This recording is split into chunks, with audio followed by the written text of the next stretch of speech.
Hey everyone, welcome to my channel. My name is Alyssa. In case you are new here, welcome and thank you so much for clicking on my video today. In today's Get Ready With Me video, I decided that I wanted to tell you guys a story from Black Widow that will kind of give you a little bit more background on one of the main plots of the upcoming Black Widow movie. Well, I shouldn't say I don't know what the plot's going to be on the Black Widow movie, but I know that one of the events in this particular story is going to pertain to the Black Widow movie, so that's why I wanted to share this story with you guys. I don't even know if that made sense. Oh my god. The key player in this storyline is called the Red Room, and I know what you guys are thinking, but no, it's not that kind of Red Room. The Red Room is a training facility in Russia that Natasha used to train in, and they had kind of multiple Black Widows made coming out of this training facility, Red Room, and they were all just designed to kill. There were many of them, and they were all women. In today's story, we have Natasha in her post-fighting days, and those days are long behind her days of killing, but there is something that is threatening her, and so she kind of has to come out of retirement to keep herself alive. This was a 6-issue series that was kind of hard to condense down, but I tried my hardest, and I think that a lot of you guys might need a little bit more explanation on some of the ideas, so I'll put the story that I have. It's in the title, but if you guys want to know more, I highly suggest that you read this particular story because it's a lot, and I only had a certain amount of time to edit it down, condense it down for you guys. So hopefully I did a good enough job. I think I did a good job of hitting the bullet points, the highlights of it all. I decided to sport my camo today. Today's the release day of Kim Kardashian's camo collection, which I did actually end up ordering. So if you guys are not as interested in like comic stories, which I guess you wouldn't be clicking on this, okay, if you're interested in reviews, then hit the subscribe button and that review will be coming very soon. Okay, I'm just rambling at this point, so we're just gonna get on to the story. Thank you for watching, and that's it. Thank you for watching. Let's get on with the story. Let's start with the cover on issue number 1. So we see Black Widow on the cover by herself, and she's got her little suit on and a big gun, and I think either Moscow or Berlin, somewhere in Russia in the background. You got all those fancy buildings that they're known for. I'm gonna try and do an extra long face of makeup today, like extra full coverage, because this is a lot, you guys. This is a lot of story. So the story starts with a few quick snapshots. The first one is of a wealthy, seemingly, couple in London on their way out for the evening, and the other is in Alabama at a protest in front of a women's clinic where one of the protesting women gets shot. That's really the only one that matters. I don't really understand what the first one was. There is another of a woman in Ozaha, I believe is how you pronounce it, and she's shot dead. And in Sydney and Shanghai, and then in Arizona. Well, this is the one where Natasha is. She's not dead. Was it all a dream? Okay, Natasha gets up and decides to go rock climbing that day.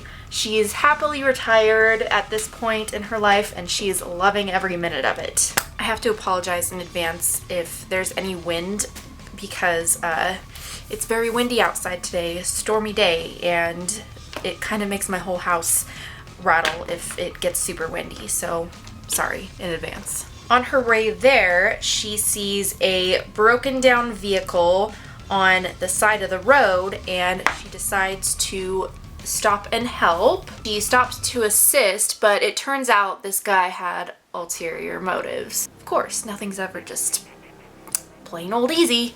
She whoops his butt, and then she demands to know who sent him to kill her or hurt her. But this guy was so loyal. He wasn't gonna say a word. She just kind of let him die there on the side of the road.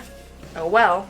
She calls up a friend whose name is Mike, and she tells him that she's gonna be late. Then she calls up another guy, his name is Phil, and she asks to meet up with him.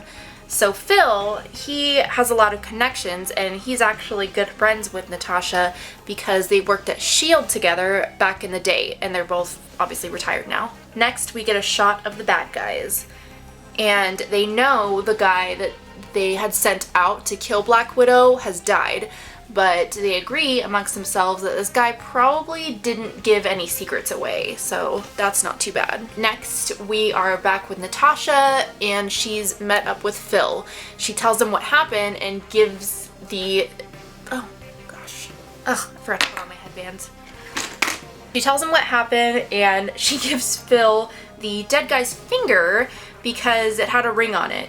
And she's hoping that there's a way to trace him, whether it's through this ring or even just his fingerprint. But before that, Phil wanted to show Natasha another ongoing case, which is the woman who was killed, the activist back in Alabama. This woman portrayed herself as one person, but in reality, she's actually a retired KGB operative. And her name was Stacy, and she trained where Natasha did back in Russia. So Natasha wants to get going and get started on this case. They start out by car and are needing to travel to the funeral to get to her funeral. That way they can kind of get some intel on who might have killed her. Even though it's like a 3 to 4 day trip by car, it's a lot safer for them to travel this way than by airplane because they don't really know who's out there at this point trying to kill her. Taking an airplane would just be too risky. She doesn't want to get caught. They kind of just want to be as low profile as possible. As they are on the road, they see a woman hitchhiker on the side of the highway, and they don't stop for her, but we actually see that a trucker ends up stopping for her, and I'm sure you guys know where this is headed.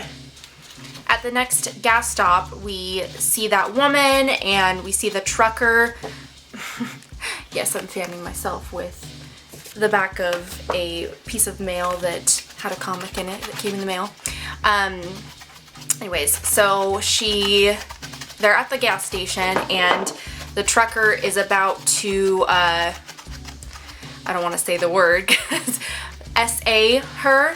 I guess SA, that's a good way of saying that. And Natasha sees this, and she's like, oh heck no, like, this is not going to happen. And Phil was just essentially like, you know, we gotta keep moving. We gotta keep a low profile here. We can't, you know, just put ourselves out like this, you know, we just gotta move on. But Natasha is really mad, and she's like, oh no, I'm not gonna just stand by and let this guy do this to her. So she kicks his butt, obviously. Next, they ditch the car and they continue on by train because they don't want anybody probably near the gas station or whatever reporting in their car. Also, a little background on Phil before we move along. He mentions that he was second to CIA covert ops for 5 years in Guatemala, and that's why he could have so easily walked away from that hitchhiker woman, because he said that he's seen way worse out in the field. Jumping back to one of the first things that happened at the beginning of the story, we have some kind of seemingly agents that find Natasha's car near where she let that man die, the one that tried to kill her. And these two agents are part of, it's called the North Institute, and their names are Max and Kestrel. They're talking to one another, and they know 100% that it was Black Widow. They knew her background and everything. They were able to say all that.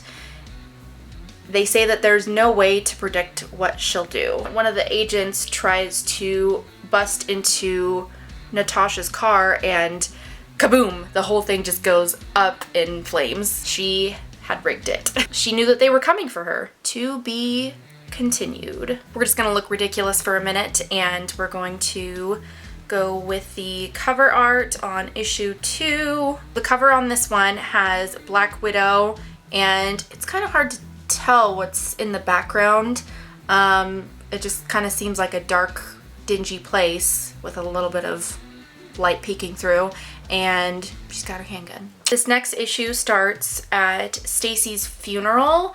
So Natasha and Phil are scoping out everyone around there to find someone suspicious that possibly may not belong. And because they knew that it wasn't like a pro-life activist that shot her, and it had to be someone that had an actual motive. They see one man that's in like a military uniform, and he kind of looks suspicious just kind of by his demeanor. And so Natasha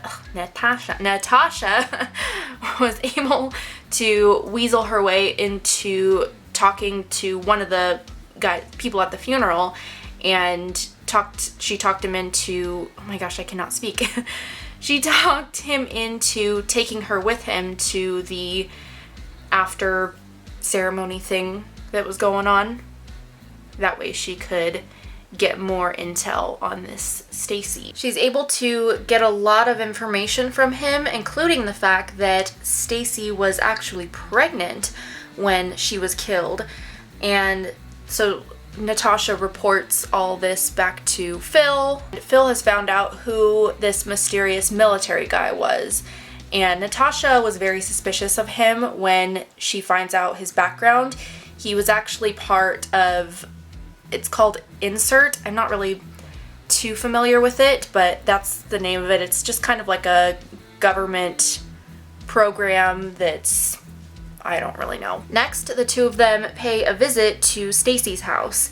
They listen to her answering machine only to find out that it's been scrubbed. Then they find a squeaky floorboard, which underneath revealed a couple of very peculiar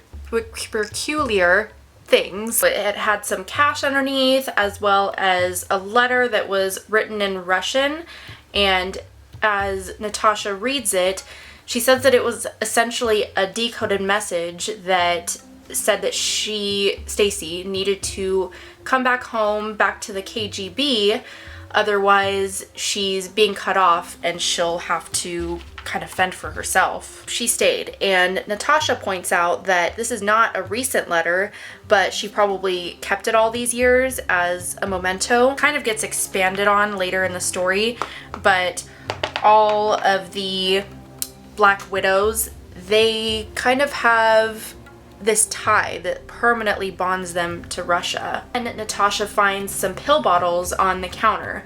One of them is military issued painkillers, really powerful stuff, and the other one she's unfamiliar with. It's called Medusagen, I think that's how you pronounce it, and this kind of becomes a big deal later on in the story.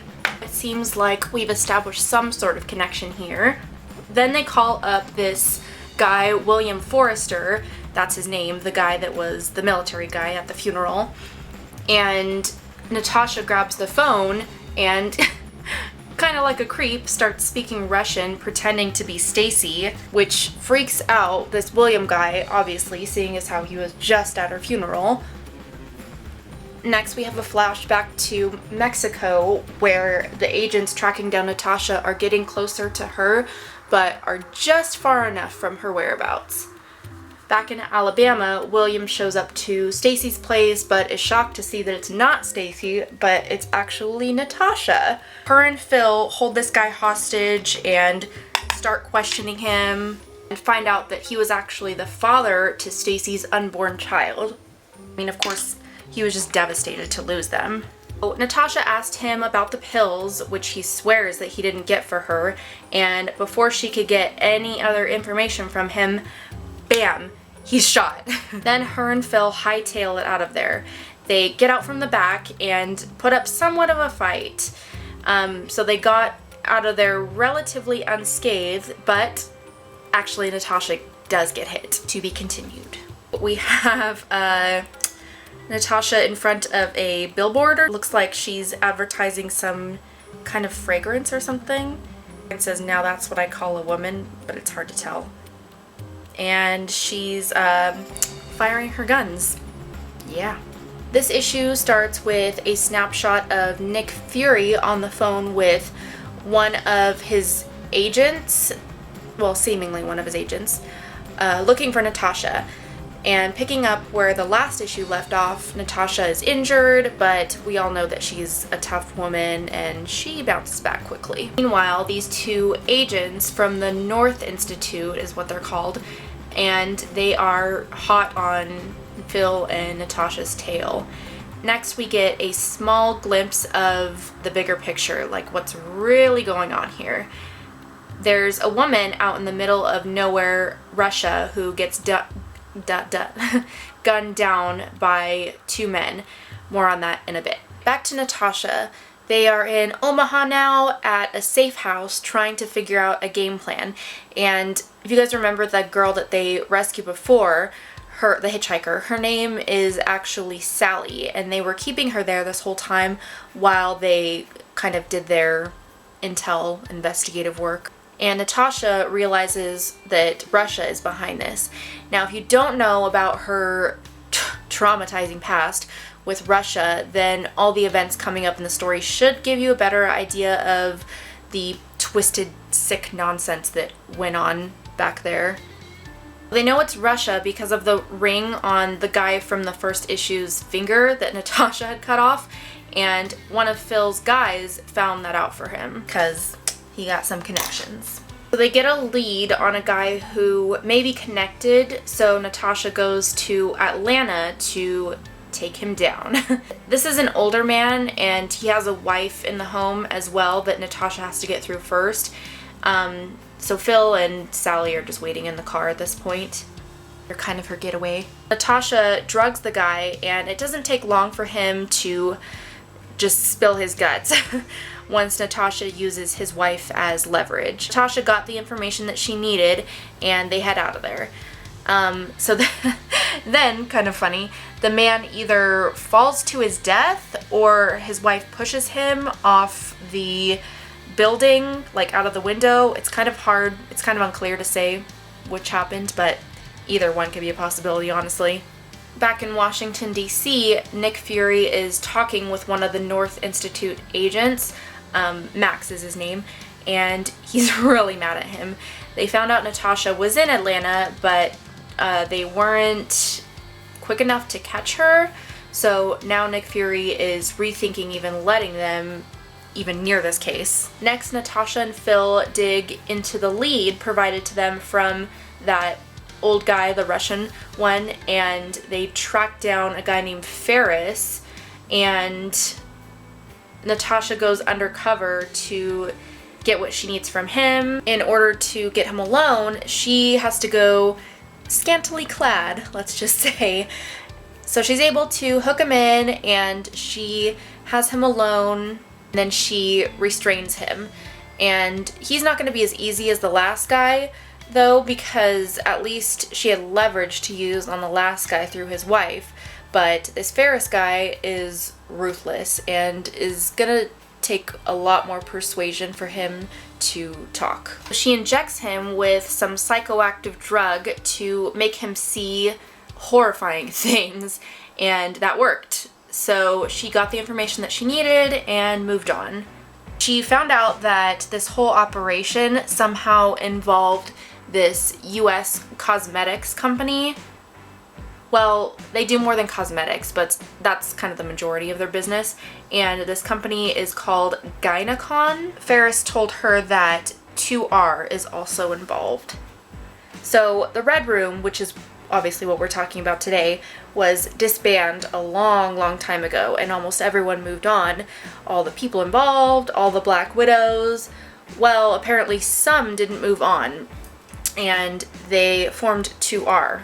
That's who's killing all these women out there who were the former Black Widows. This 2R group is. More on that in a bit. So, next stop, Russia. Okay, let's do issue number 4. This one has a lot of things going on. So we have a big shot of Natasha. In front of that, we have seemingly looks like her, looking like a ballerina, and then we got some lab scientist dude beside her, and then we have Moscow in the background, one of the big buildings. That should give you a clue as to what's going on in this issue. So being back in Moscow, it's really drawing a lot of flashbacks for Natasha. She goes into a studio, I think, to see if her former ballet teacher was there, and the man who she talked to, who he said he's been there for many, many years, has never heard of this man.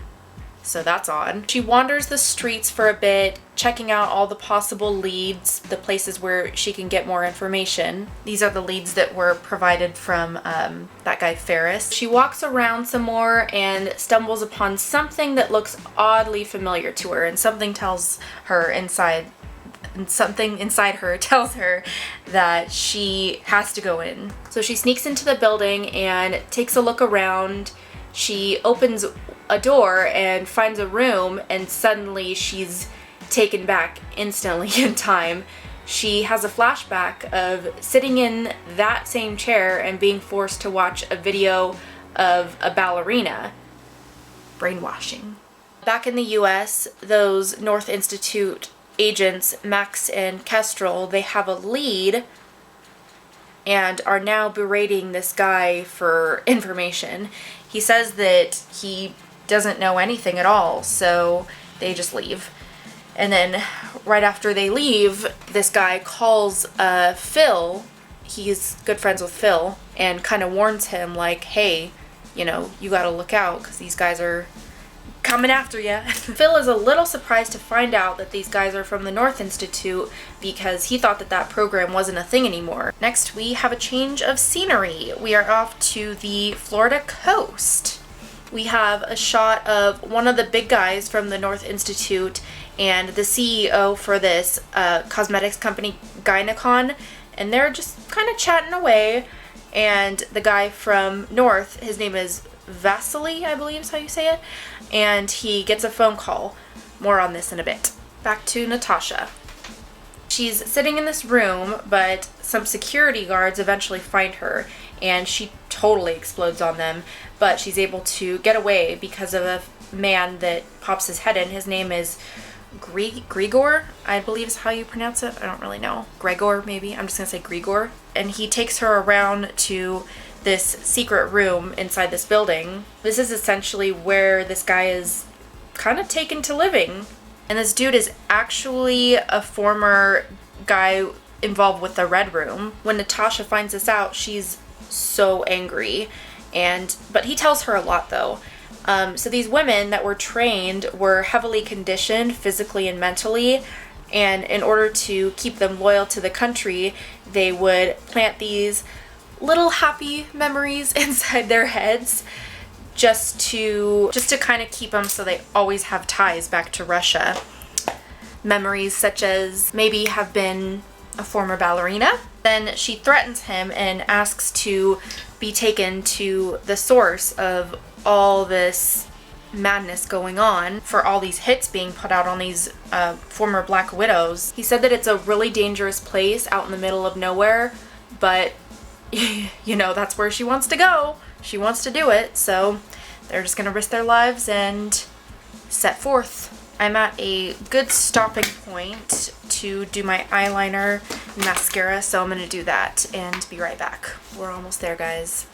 2 more issues. Now we're on issue number 5, and this one has Black Widow kind of out in the middle of nowhere, wilderness of Russia, and she's hiding behind this tower, maybe? Looks like a cell phone tower, and there's 2 guys in the background. So, southeast of the Urals is what I want to say it's called. This is where the woman who was on the phone with Vasily was coming from. It appears she's got this chemical compound that she's trying to sell to Gynecon, and little by little the story's kind of coming together, the purpose of their partnership. Next, Natasha and Gregor have made it to this deserted place.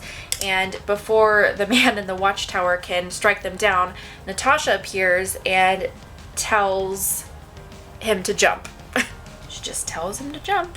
Okay, now she has some leverage on him, and he can either stay there paralyzed and have the wild dogs get to him, or he can tell Natasha everything that he knows. Bouncing back to the US, we have the two North agents still kind of trolling around, determined to find Natasha, and the woman, Kestrel, is able to convince an officer from the area to give her any information on their whereabouts. Well, he comes through with a pretty big lead. He may have found their car. Back in Russia, this guy is ready to talk. She gets to the woman who, we'll just call her Mila because her name is really hard to pronounce. She seems to know a lot about Natasha. In fact, she was actually part of the Red Room early days. And so Natasha asks her about the Medusagen pills. Again, I don't know if I'm saying that right. Now, here's where a big piece of the past comes out. These women who trained in the Red Room, they were all orphans. And they were made to be just these killing machines. And their biochemical compounds were altered. So they can withstand any brutal attacks, they can live longer while simultaneously not really aging, and the big piece of this puzzle, the pregnancy. So these women weren't designed to be mothers, so any pregnancy that may occur would be like an attack on their body, resulting in miscarriage.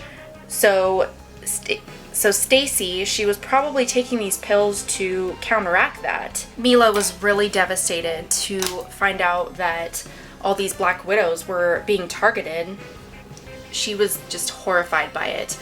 And all she knows these days is just making pills, all different kinds, and selling them off to the US. Natasha is determined to just put an end to all this.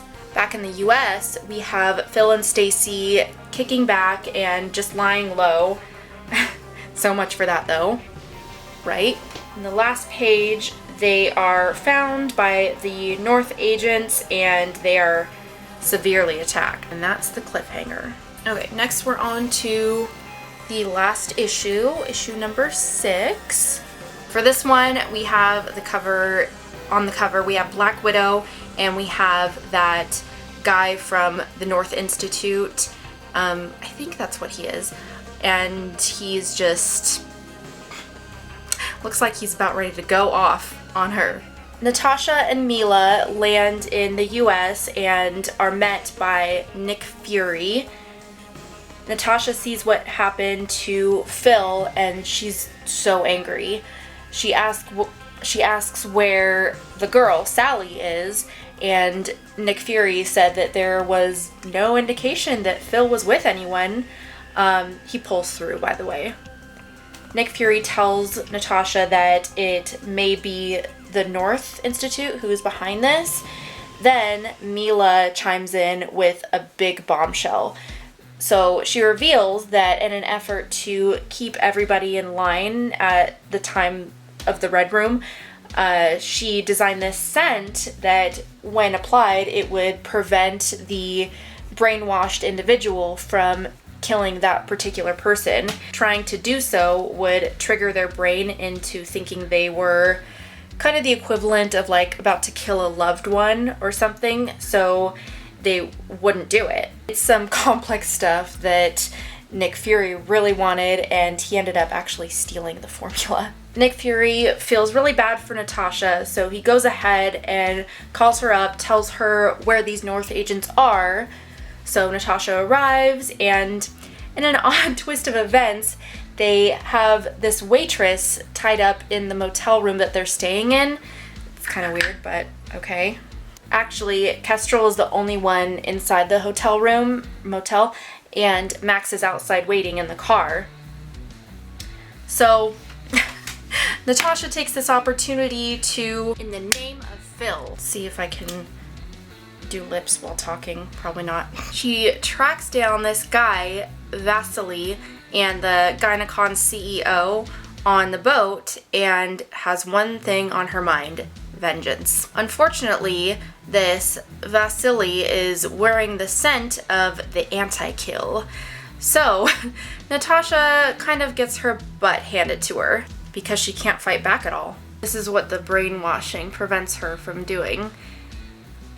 That is, until a swift kick to the face breaks her nose, preventing her from smelling anything. So now she kicks his butt. And the old man's too. Well, it wasn't a flawless defeat, but in the end, the bad guys got what was coming to them. And that was it, you guys. Those guys are dead, so Natasha's no longer in danger. Alright, I'm just going to finish my lips here, and is that all I have to do? Is lips? Yeah, I think so, and I'll be right back. I took a step back and realized I need more bronzer because this is not looking good. Okay, you guys, that is it. Oh my gosh, I feel like this video was like one of the longest I've ever made. But thank you for sticking around if you stuck around to the end. And if you guys like this video, please give it a big thumbs up. Hit that subscribe button down below. Ring the notification bell. That way you're notified when I upload my next Get Ready With Me. And yeah, I think that's it. I'm trying to make this outro short because I know the rest of my video was long. Thank you guys for watching, and I will see you guys in my next one. Bye!